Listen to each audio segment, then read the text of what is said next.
Welcome back to the Sports Source. This segment brought to you by English Mountain Spring Water, naturally pure, clear, alkaline spring water bubbling straight up from an ancient aquifer thousands of feet below the earth.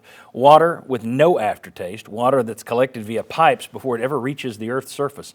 That's what you can have delivered to your home or office. That's what we drink right here on the set every week. That's what I drink in my house.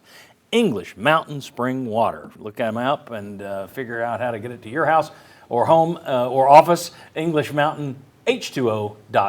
All right, we're going to skip the casino open and just look at the standings because what's the point? I'm out. Will Overstreet, he put the money on South Carolina last week, so he's now in first place with $1,500. He's not here today, so he gets an advantage in picking this week. I think he'll bet just enough to stay ahead of Sterling, though. Sterling is in second place. He lost his money with picking UT. He's down to 1,000. Josh still alive at 200. So it's Will, Sterling, and Josh for the title, and I'm the next man out. All the blue guys were already dead, and you see that I lost. All right, Chuck Cavaleris, let us hear your prediction for Tennessee Vanderbilt. Well, I tell you what, it always seems to come down to this. And John, you mentioned the past 10 games, 5-5 between Tennessee and Vandy. How about the last 6? Tennessee on a 3-game winning streak. Vandy had won 3 in a row before that. What has sparked them is the change to, I've got it down right here, Mike Wright, the junior quarterback, ironically wears number 5. He's mobile. He can make some plays.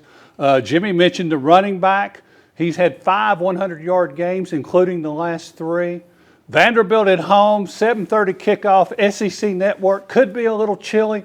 Time for Tennessee to bounce back, but I still am going to err on the side of caution on this line. I've got the Vols by 17.5. It's a far cry from 35.5 last week. But that's what happens when you don't know exactly who's going to be playing. All right, so Will isn't here. That means Sterling, you go. What are you doing? You're just going to go all in? I'm going 900 on Tennessee, baby. I got 900, baby. Let's get it. All right, he's not going to wind up with 0. He's making sure he doesn't wind up with 0. All right, Josh, what are you doing?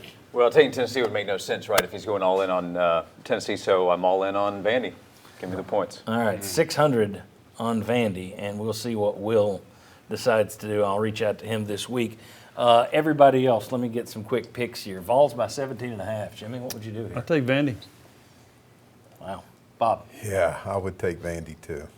There's been a lot of hype about Joe Milton the last few weeks when he's coming in mop-up duty with everybody saying, he's going to be spectacular next year. He's fixed.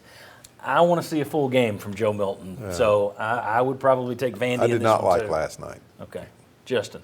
I'm the same. Don't know who Tennessee's going to have. Quarterback is obviously a big knock for them. I would take Vandy as well. All right. You got it. Mike Stoll. Yeah, based on what I saw last night and new quarterback, I don't see Tennessee scoring that many more over Vanderbilt. And you looked up tickets last night. Yeah, so I live in Nashville, so I'm like, hey, my youngest daughter is wanting to go to the game. She hasn't been able to go to one. I'm like, all right, I guess I'll go Vanderbilt. Looking at the weather, cold, rain, 7:30 at night. Tickets last night, it's during South Carolina, we watched the game, $125, now $68. Dropped them in half. Dropping. Wonder how many Vol fans will be there. Marlon. And they ain't going to check her. They're not going to check her Vanderbilt like they're wanting to either. UT minus 17.5. What are you doing, Marlon? Not super sold on Milton just yet. I go Vandy the points. Daniel. I'm they still have to play Tennessee, and this staff gets an entire week to game plan with Milton, so I'd take Tennessee. Okay, very good. That was in terms of, Chuck brought it up earlier, Taven Jackson situation. If you do have something happen, if Hooker doesn't go and Milton gets hurt, Navy Schuler? Is it Navy Schuler? Or the Georgia kid whose name I forget, who played in front of Navy Schuler. Does anybody remember the name? Yes. There you go. That's him. Yeah. Yeah, that guy. Very good. He's great. Thanks to all these guys. Thanks to you. We'll see you right back here next Sunday. Have a great, great Thanksgiving.